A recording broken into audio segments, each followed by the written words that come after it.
Hello, this is Soundout here, and welcome back to another disc discussion. Today we're talking about the wonderful joy of consistent packaging, particularly when it comes to the spine art.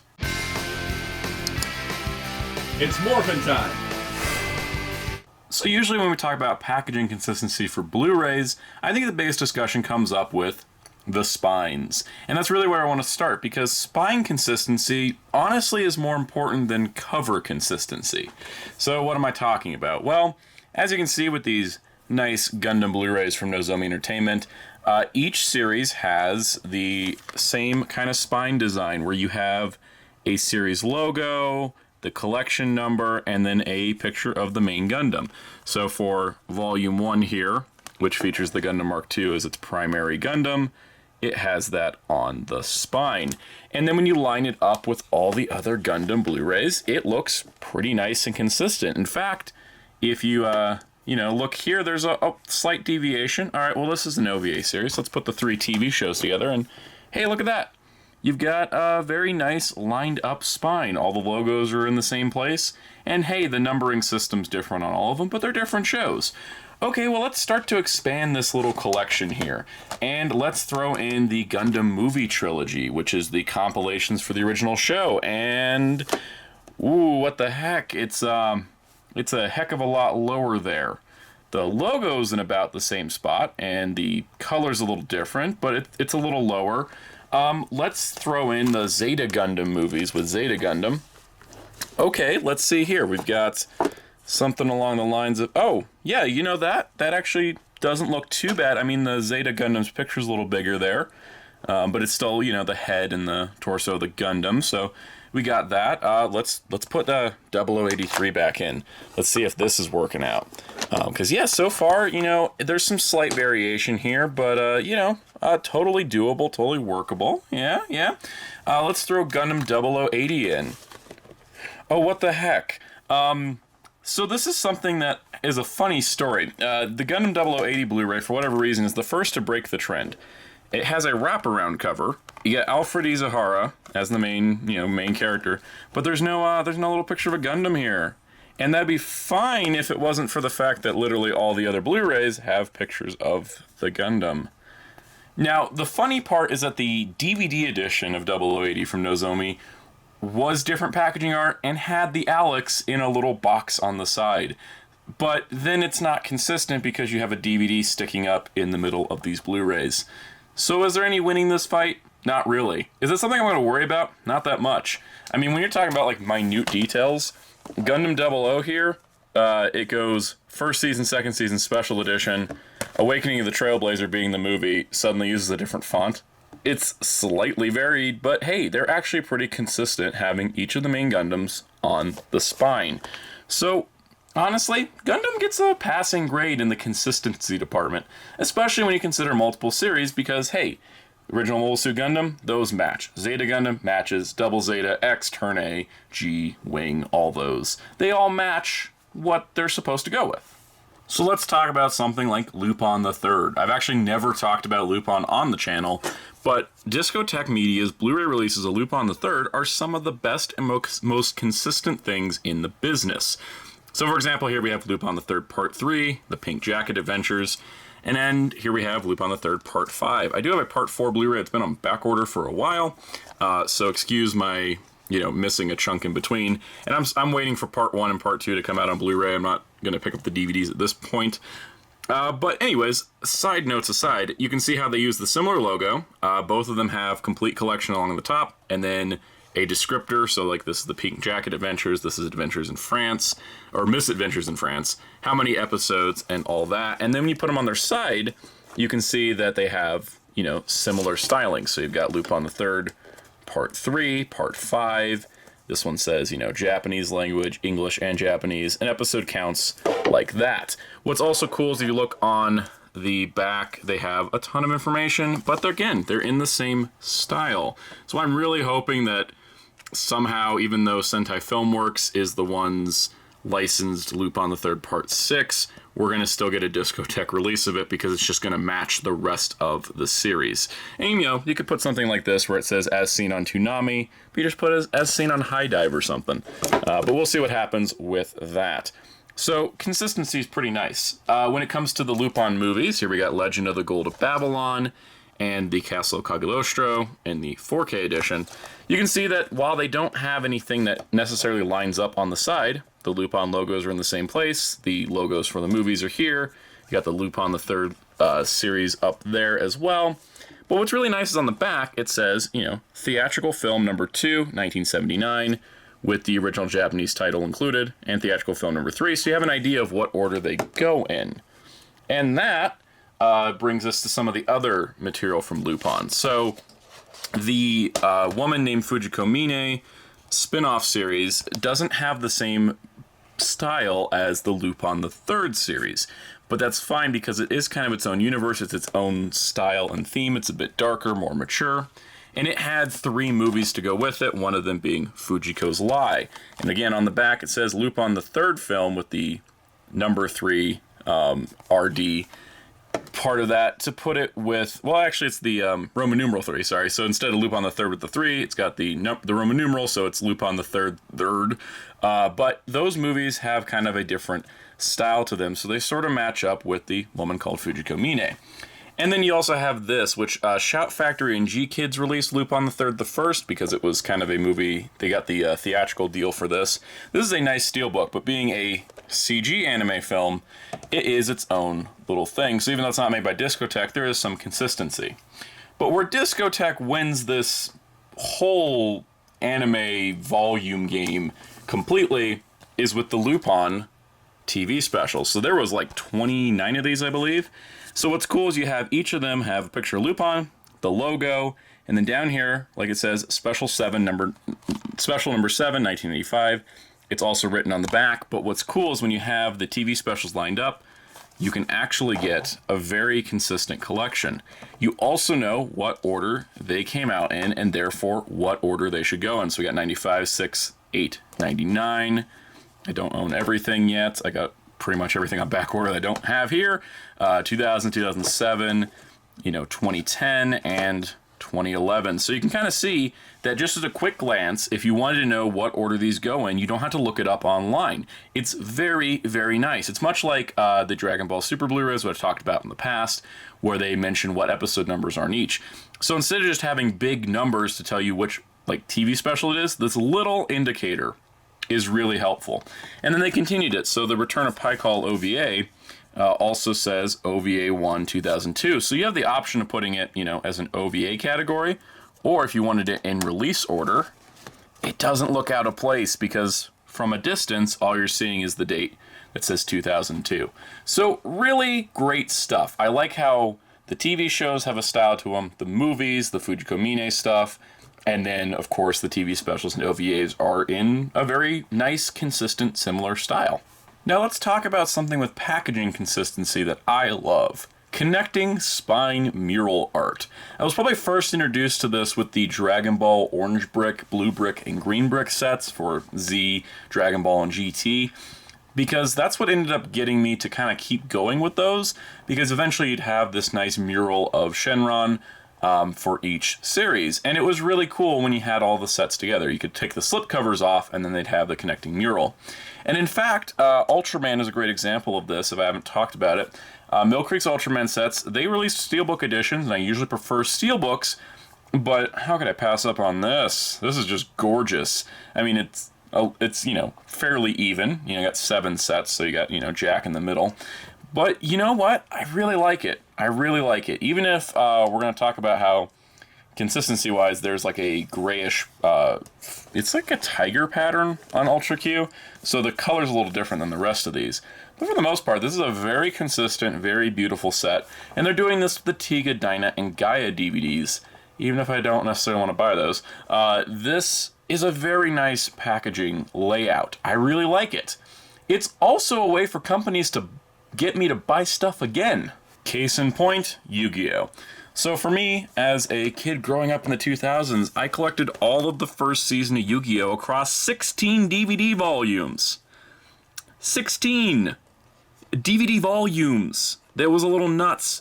And I also had the original 4Kids Season 2 DVD set for Battle City. And I had some volumes here and there, but for the most part, things were not so consistent. There was a ton of volume releases for the other seasons, but only the first two really got kind of the complete series treatment.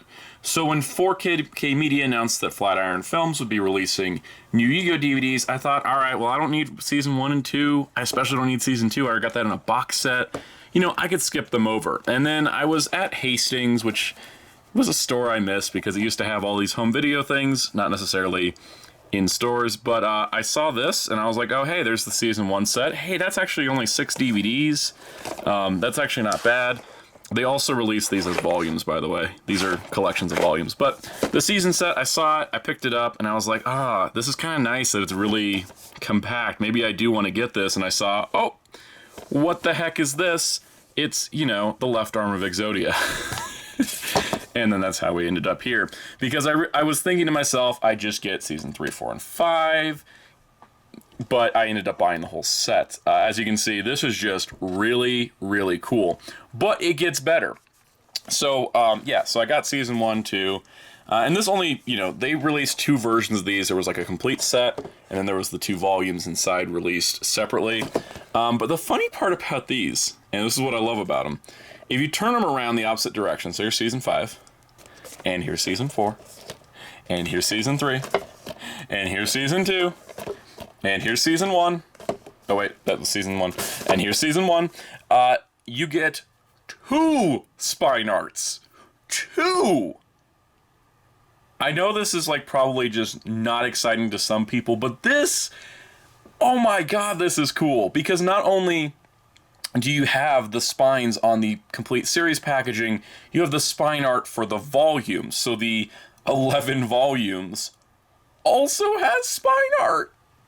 Even if, okay, so the funny part with Volume 11, originally it was announced, I think, as 5 sets of 2 cases each, and it was 10 volumes, but they ended up getting the rights to Capsule Monsters, like, last minute, so it ended up being 11 volumes, which is why Volume 11 doesn't have any spine art, and on the other side, there's just, like, a thing that says Exodia the Forbidden One. So this is really cool, and they did a complete set of this later, which included, I think, 1 or 2 of the movies, and, you know, it's just not as cool. Because the spine art. And speaking of the movies, all 3 movies have come out on Blu-ray. And, you know, they make a nice companion, even though Anchor Bay did Dark Side Dimensions. Flatiron did do the other 2. And, you know, they kind of work together. They're not extensions of the spine art. But this is really cool. And, so, a little secret about me, I mostly was familiar with original YuGiOh. I don't think I got into GX as much. I definitely didn't watch any 5Ds initially. And Zexal and Arc 5 is just things that exist. However, Flatiron didn't stop with YuGiOh. Yes, that's right, I hadn't seen YuGiOh GX much before buying these, but I bought the entire show.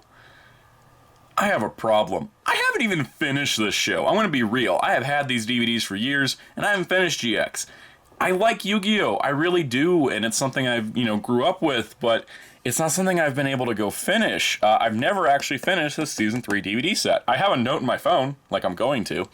But they started releasing the other shows. The thing with these, they're really nice. I mean, I like the single monster design, but this is popping. Look at that. Of course, the spine art. This is also 3 volumes. I don't know if these volumes came out on their own. I want to say that only YuGiOh got the volume treatment, but YuGiOh's cover art for its volumes was like Yugi plus Villain, whereas GX got like these very, very special cases. It's great. So again, even though they weren't released as volumes as well, if you take this and you pick it up and you rotate it around, and you get Elemental Hero Neos, I think. Yeah, look at that. Consistency. Season 1, Volume 1, 2, 3. Season 2, Volumes 4, 5, 6. Season 3, Volumes 7, 8, 9. It's beautiful. I love these. I kept going.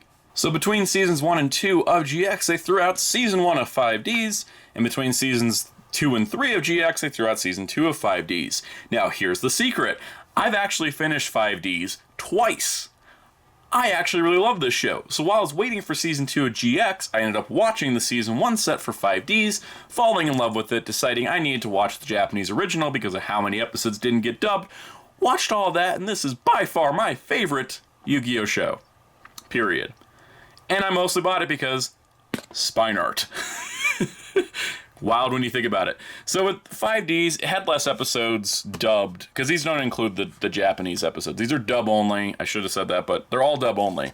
And the packaging art from here gets a little dull. I mean, you got, the Crimson Dragon logo and then the 5Ds logo. And the, individual volumes are nothing to snuff at. These look just, look at all that. Look at all that stuff. So really great. And yeah, it's really nice just to have two big boxes, but still have spine art, because what's nice about these is they work sort of independently. Like if you only see one, it's like, oh hey, there's Jack Atlas, there's Yusei Fudo, and then of course when you turn it around, you get the other side. And yeah, you can see these sets are huge because they're 8-disc sets. And look at that, now you got Yusei on his dual runner with Stardust Dragon. These are great. These got me to get these shows, GX and 5Ds wrapped up, and then they started doing Zexal. So I bought Zexal, I watched Zexal. I don't know if I enjoyed it as much as 5Ds. That was definitely hard to come off of. I was still watching GX. I think this may have come out before GX Season 3 or whatever. I don't remember. I don't know why I didn't finish Season 3 of GX. I just haven't. And I haven't finished Zexal. I watched the whole first season for whatever reason, but yeah, so as you can imagine, there's spine art. And then I bought Season 2, and I bought Season 3. I don't remember this monster's name, is how much I don't remember Zexal. But here we are, I have the entire show. Of course, we also have the reverse spine art. Again, I did not finish this, I had no attachment to this. I just got it because this packaging is incredible. I really love it. I really do. I haven't finished Zexal. I haven't seen anything on Season 2 or 3, but guess what? I got nice packaging. So, as you can imagine, after this was good old YuGiOh Arc 5. Okay, so I didn't be a complete idiot. I only bought one volume. There was two. They released all 3 seasons. It's great. This show, if Zexal didn't grab me, Arc 5 really didn't grab me. This is about it. And what was interesting about this one, they actually did Blu-Rays for Season 1 and 2. The other part, too, is that they just randomly stopped. Like, they had these coming out on a regular basis, and then Arc 5 Season 1 came out, which, as you can see, has spine art. And then suddenly, yeah, it was like a year or two for Season 2, because this was a currently airing show. And in fact, I don't know anyone that picked up the rest of the DVDs, so I can't even confirm if Season 2 and 3 continued the spine art or not. I'd hope it did, but none of the packaging art images online had the spine art. So, I don't know. But Arc 5 was the breaking point on this YuGiOh jaunt, which is probably good considering I have 2 seasons of Zexal and a season of GX I bought and haven't watched after a significant amount of time. If I was going to watch them, I would have watched them by now. Time to talk movies. For example, sometimes when you get movies released, not necessarily in a box set, but re-released on a new format, like the 4K editions of Batman, you're going to get a very nice, consistent packaging. I mean, look at that. You got each of the Batman movies, the names, the 4K Ultra HD, the DC logos, and the color for each film. And of course, the packaging is very consistent on the front. Very nice, holographic, and, I like the colors. I like the red for Batman and Robin, the green for Batman Forever, the purple for Batman Returns, and the blue for Batman. Very nice, consistent set. So let's talk about a franchise where I do have every movie on Steelbook, pretty much when they came out. This is the DCEU, a weird little franchise that has very little consistency movie-wise, but I like most of the movies. But let's look at its Steelbooks. I actually have been picking these up since Suicide Squad. And for whatever reason decided, you know what, I'm just going to keep going, and then I backtrack and got Man of Steel and Batman v Superman on Steelbook. What's funny is that most of these don't have the original discs in them. Like, for example, Man of Steel here was the original Steelbook in 2013. I've gone back and added, ignore the code I've already redeemed, the 4K. I've added the 4K in the place of the DVD copy, that sort of thing. So it's, it's got the consistency to it. And then Batman v Superman was also a Blu-ray only. I've now added the IMAX enhanced 4K that Warner Archive put out, that sort of thing. What's funny is that I started with Suicide Squad because the artwork looked better than the normal Blu-ray artwork. And yeah, I like these kind of more artsy steelbooks. Wonder Woman, Suicide Squad and Wonder Woman are both 4K only Blu-ray steelbooks. What's interesting is the only one that actually says 4K is Wonder Woman on here. This is a really nice steelbook. I like when steel cases have nice artwork. And yes, for everyone asking, this is not theatrical Justice League anymore. I threw that in a storage box. This is the Zack Snyder's Justice League because this is the better version of the movie and had to be split up on 2 discs, even on 4K. And this is the UK release because I was impatient. I really ended up liking the Snyder cut more than I ever anticipated. And yeah, I ended up getting the UK Blu-ray. But this is a nicer steelbook than what we got here in the US. So yeah, there's that. Aquaman, again, I bought this as a Blu-ray, upgraded to a 4K discs. And then everything from here was 4K. So we got Shazam, which was not as exciting as a steelbook. We got Birds of Prey and the Fantabulous Emancipation of One Harley Quinn. We've got Wonder Woman 84 just exploding the eyes with this cover. And the very recent The Suicide Squad, which this is the best cover we got on home video. That movie went through some weird poster revisions. But you know what? When it comes down to it, are we looking at consistency as being an important thing because it looks exactly the same release to release? No, I think these look nice together. I think if they had the format across the top, it would look a little more consistent, but because it's half and half, hey, there you go. Honestly, this is a nice looking collection, regardless of its perfect consistency or not. You know what? Speaking of DC and Warner Brothers, they're probably one of the best when it comes to consistent packaging. For example, their recent DCTV offerings on Blu-ray. I don't have them all out here, I have a lot of these. As you can see, you've got a CW show, or a CBS show actually, a CW show, a sci-fi show, an HBO show, and a DC Universe show. And look, they all look like they go together. It's really cool. You have the Blu-ray in the same spot, the logo's approximately the same across the board.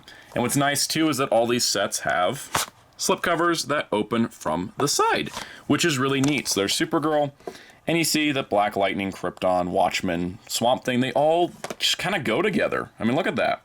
Sometimes the cases will be a little thicker. Let me bring in the rest of Supergirl as an example here, because the seasons did get longer, but hey, you still got a nice, consistent set. Even with the logo for Supergirl changing a couple times here, that reflects the show as it is. And these come out year after year. That's what's the amazing part. So you have this overall consistency on something that continually comes out.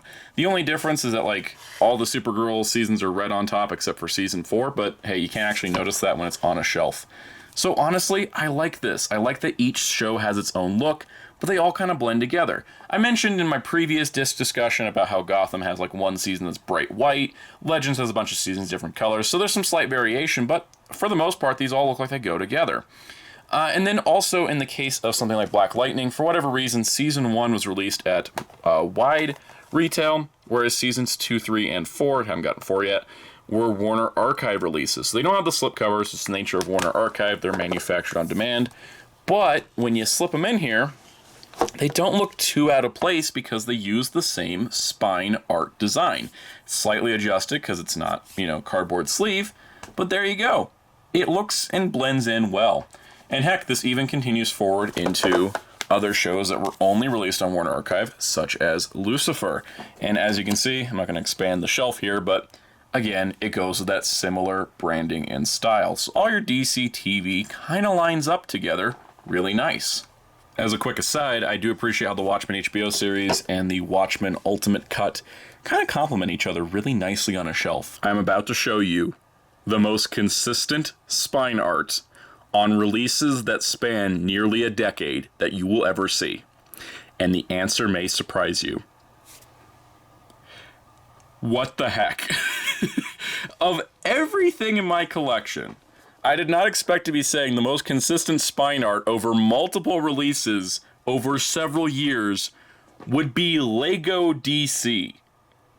Okay, I'm just shocked. First of all, this Lego Batman movie is technically not in the same continuity as the rest of these, and yet lines up. That Lego logo is strong. What the heck? All right, so we got character portraits on all these except for Shazam. This is a pet peeve of mine. And look at it. It's so consistent. what the heck? This was like a 2010, 2011 movie, and this one came out last year, 2020. This is like a decade-long, we put these out to sell Lego product.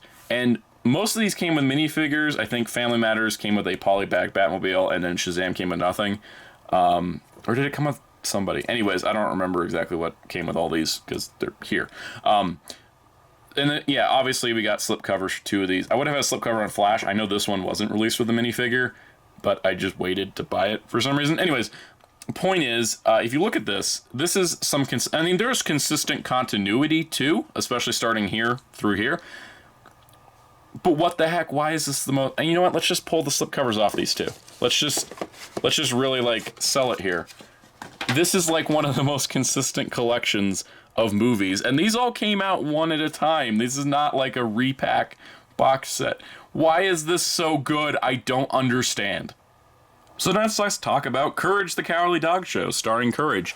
So CN Hall of Fame was certainly a thing for a minute, and I didn't bring this up in my volumes versus complete sets because, boy, there's like 2 cartoons that have complete series DVDs.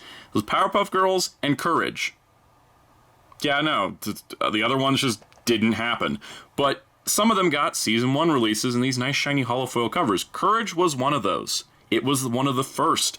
And apparently, somebody really loves Courage at Warner Home Video because we've got this plus a new movie with Courage and Scooby-Doo. And I forgot to bring that out here, but, it doesn't fit because it's a Scooby-Doo branded thing. Anyways, point is, Courage the Cowardly Dog had a Season 1. And then it had a Season 2. And then years later, it had a Season 3. And years after that, it had a Season 4. It took about 6 years, but the entire show came out. And, I mentioned this incomplete series versus volumes in the last video, but sometimes they don't always match. But look at this, 13 episodes in a set, and that is some consistent packaging art. All right, so some of the text shifted, but 3 and 4 match, 1 and 2 match. I could not be happier. All right, let's talk Warner Archive. So they've been putting out a lot of DC animated series on Blu-ray, which has been fantastic. In fact, this morning they just announced that The Batman is coming to Blu-ray, I think even at retail. But specifically I want to talk about the Warner Archive ones, because these are some nice, consistent releases. So obviously ones that were released after the 2016 rebrand have kind of a consistent style. So let's get these a little organized here. So we got the new Warner logo in place here. So let's kind of look at this. So you see we've got multiple different shows. First of all, this isn't even a DC show. But you may not have noticed because, oh boy, it just blends in right alongside these. So Thundercats, Green Lantern, like I said, most of these are complete series sets. So Green Lantern, Legion of Superheroes, Harley Quinn is the first 2 seasons, that sort of thing. Justice League is a complete set, or Justice League Unlimited is a complete set, I should say. And, Teen Titans is a complete set, which is a beefed out set. It's 5 seasons plus the movie. And then, yeah, let's throw on Thundercats. And if you look at it, it is, these all look like they're from the same company or from the same universe. Very nice, consistent releases. And I'm going to nitpick a little bit because Batman the Brave and the Bold didn't get a complete set. Got 3 season sets where it has the complete first season, the complete second season, and complete season 3. This is the thing with the DVDs because season 1 and 2 were split into 2 volumes, so they kept that branding for complete season 3 for some reason. So it's a little inconsistent. Plus I slapped the new DC logo on there. But overall, I gotta say, like, having these sets, especially with some of these shows that are complete sets, just grab and go, really, really nice. And I also gotta add that Warner Archive, in general, actually has some really nice consistent branding, especially for movies even. Let's throw in some random movies. Here is Easter Parade. It looks consistent. Here's House of Wax. Hey, that's got a Blu-ray 3D function, and yet it looks there. Ice Pirates. Hey, look at that. Isn't that awesome? Here's The Thin Man, just to throw even older stuff in. There is Warner Archive releases that you can mix together, and they don't look super out of place. I think the ones with the white spines do, but the fact that, like, Thin Man and the Ice Pirates, 2 completely different movies, can blend in with Harley Quinn and Justice League because they're all made by the same company, is kind of incredible. I actually really, really like that. There's nothing more satisfying than a nice, consistent packaging, especially when it's on the shelf. When multiple releases in a series look like they're part of the same world, it's just really satisfying. But then every once in a while, there's some inconsistencies that are just inexcusable. Stay tuned for the next video. We'll be looking at inconsistent packaging art, particularly the spine art. So if you enjoyed this video, be sure to hit the like button. Also leave a comment down below and tell me what you think of consistency when it comes to packaging on DVDs and Blu-rays. Personally for me, it's all about the spine art because that's what I look at 90% of the time. But also be sure to hit that subscribe button and the notification bell to keep up with future uploads, including my breakdown of inconsistent packaging, because boy are there some doozies in there. Also check out Hero Club at hero-club.com for all of your news and more, and my awesome graphic designer on Twitter at darkclaw643, and until next time, this is Soundout saying goodbye.